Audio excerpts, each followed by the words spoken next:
Hello and welcome back to the studio. This week I need to take you on a big journey and we're starting a new big piece. That is, we're starting and finishing it all in this one video. This is going to be 30 hours of time-lapse footage. Let's jump into it.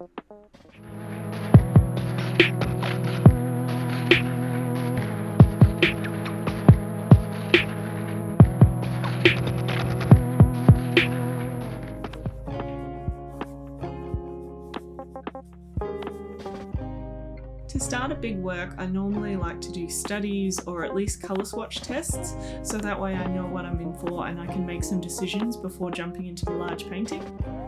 Here in my sketchbook you can see that I'm just doing some quick colour swatches so that I can pick my palette for this piece.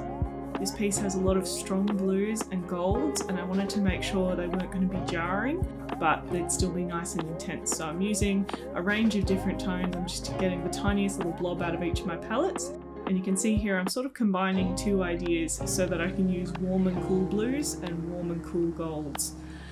So we've gone from a warm ultramarine study with lighter yellows to a cooler sapphire study with bolder orange Indian yellows to one that had a bit more of a combo with some phthalo in it to what I ended up deciding. So this one we've gotten rid of the cadmium yellow, but we've got a lot of other nice golds and reds happening in the figure. I actually started this painting on a live stream. If anyone doesn't know, I do YouTube live streams on Thursdays, either in the morning or in the evening, and you can check out when I'll be streaming next in the About page on the Community tab. And you can check out when I'm streaming next on my Discord as linked below.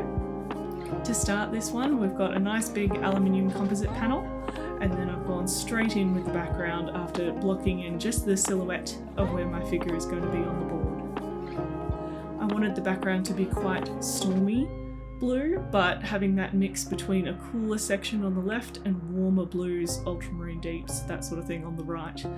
After I've blocked in a bit of colour, then I can start playing with pushing and pulling, adding more paint in that central band and removing some paint here with a dry brush to bring out some light highlights. With these cloud formations, I'm less looking at a realistic cloud and more for a mood. I want to make sure that the clouds in the background are helping the story of the figure. For this one, it is a sense of uncertainty, a sense of being overwhelmed, and sort of within a thought. Basically kind of how I've been feeling lately, honestly. With all the lockdowns and things in Melbourne, it's easy to feel overwhelmed and it's hard to sort of pursue the bigger ideas, the bigger goals that you normally would like to. So this piece in particular came from a stunning reference photo taken by a friend of mine who was the model and an amazing photographer, and their links are actually below, so go check them out down there. The reason this crossed my vision was actually the model reached out to me and said, we just did a photo shoot during one of the breaks between the lockdowns and it reminds me of your work, it reminds me of you so much, have a look. And I had a quick squiz and I was just like, I would love to see the contact sheet, can I buy some of the references off you so that I can use them for a painting. So I ended up buying 3 and this is the first one I just absolutely had to use because it really illustrated how I'm feeling at the moment with all the lockdowns and the uncertainty coming forward, and just the lighting, everything about this figure was just absolutely perfect. I've been painting this piece for a couple of months now. I paint it at night as well as during the day, so you can tell the change in the footage, the colours sort of shift depending on the colour hitting the board, and that's one of the appeals of painting on aluminium. I get my aluminium treated with a clear conversion coating, so that way I don't need to prime it with white gesso. And the effect that this has is that the light can actually go through the paint and then reflect back out of the board, as in like a mirror, and it allows the paint to glow in a certain way. I really like how it moves and adjusts depending on how you're viewing the picture and also depending on the lighting on the picture.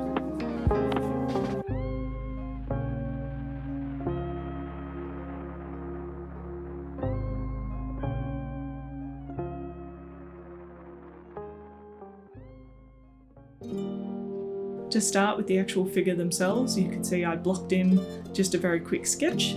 For this piece it was so large I didn't do a transfer sketch or anything like that, I just went straight in by hand. So there's a lot of remeasuring and readjusting of bits and pieces as we go.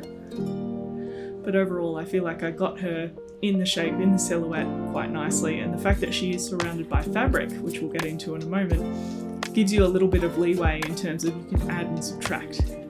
This top section of fabric here was my first experiment with making sure I was able to paint the fabric.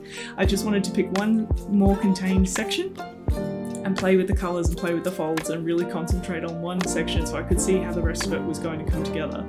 So that one little section gave me the confidence to go forward with the rest of the fabric, which is actually being hit on the left with a blue light, and on the right it's nice and golden. It's a transparent gauzy fabric, so you can see the hand coming through the fabric, so I definitely bit off a lot more than I would normally chew in this piece, but it was a great personal challenge and something that I was really excited to jump into.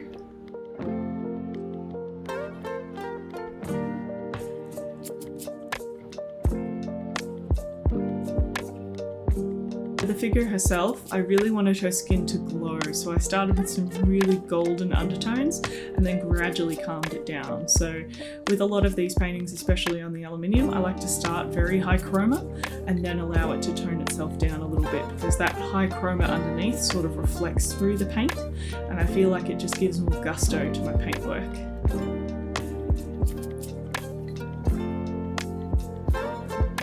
The fabric is such an interesting one, because if you don't work in a small area at a time, it's really hard to tell the progress that you're making. I just kept going through area and area, going back to the face when I needed a break, adding more and more to the fabric.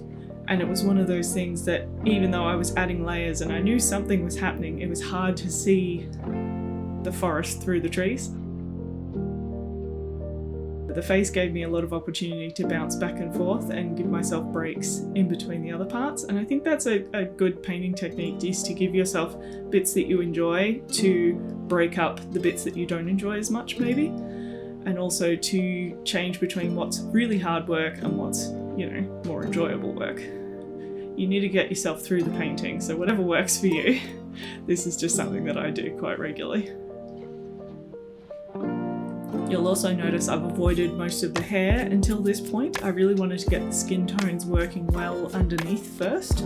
She also has a number of shadows going across her face, and I knew they had to be added once all the underneath skin tones and forms were completely blocked in, and all that sort of textural difference between the different areas of the face was solidified.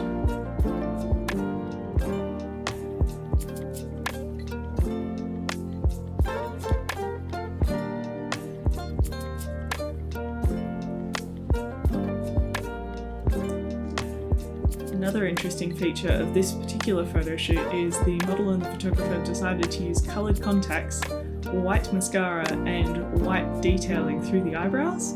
I normally don't use very much makeup and things like that on my models, so it was also quite interesting in this where I was jumping into someone else's vision and applying my own thoughts to it to experiment with things like makeup that I wouldn't normally.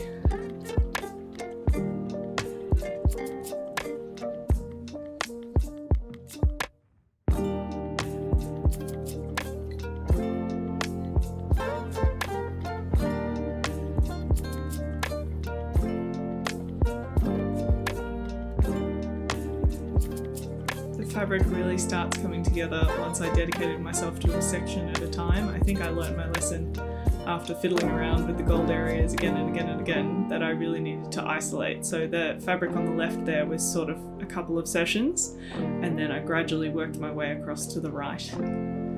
Adding in details like the hair, it's just a matter of layering. I need to do a little bit at a time, keep going back and adding more, because if I try and do it all in one go, all the brush strokes look the same and it doesn't look realistic. This point in the painting is also fantastic because when it's dry you can really play with your shadows and your highlights. You can push those values back and forth just with little glazes over the top of the paint that's already there, not changing the forms, just enhancing. As always, if you have any questions about my oil painting process, please leave them in the comments below. I'm more than happy to chat about techniques and things like that. A big painting like this, there's so much going on because, as I said at the start of the video, this was a 30-hour painting. So it's absolutely overwhelming, I'm sure, watching it go this fast in 8,000, 9,000 times sped up. But this is my normal process. This is what I love to do.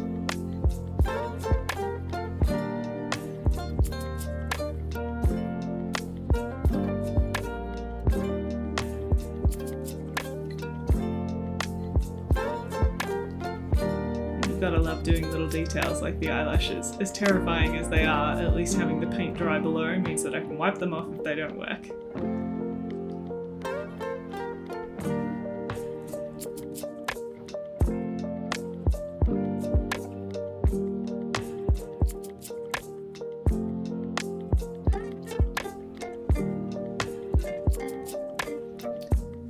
Like at the start when I was talking about the themes of this painting, I think it all came together when it was titled.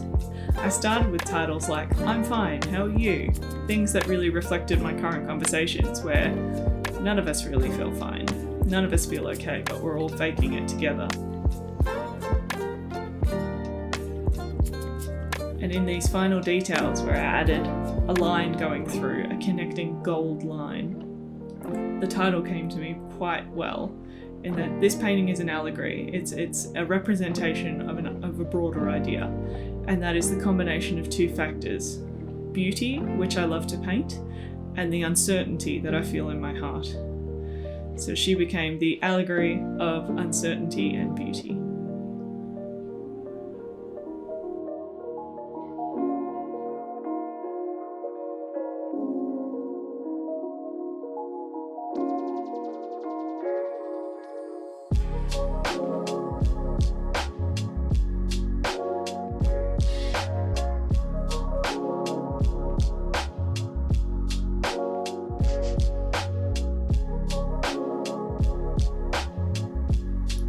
I was also lucky enough to have been accepted into the Kennedy Foundation Prize in Australia.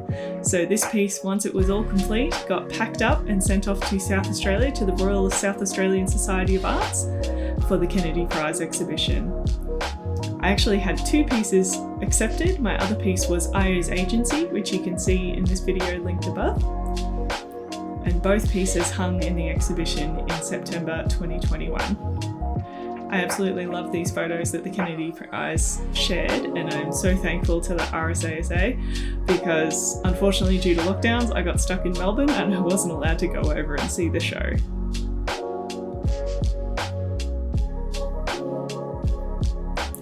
The lineup is absolutely amazing of all the artists in this show. I highly recommend you go over to the Kennedy Prize Instagram page and have a look at all the entrants who got finalists. It was absolutely stunning to see all these works together in the photos, and I'm really, really excited and flattered to have been part of the group.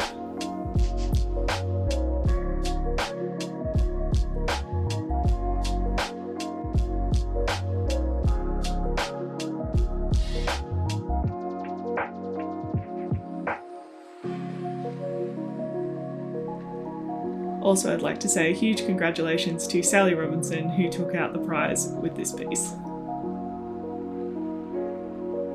Thanks again for watching and joining me in the studio for this huge paint-a-thon. We got there though. This is probably the last big piece I'll be doing this year, but keep tuned for Oiltober coming up in October. Bye!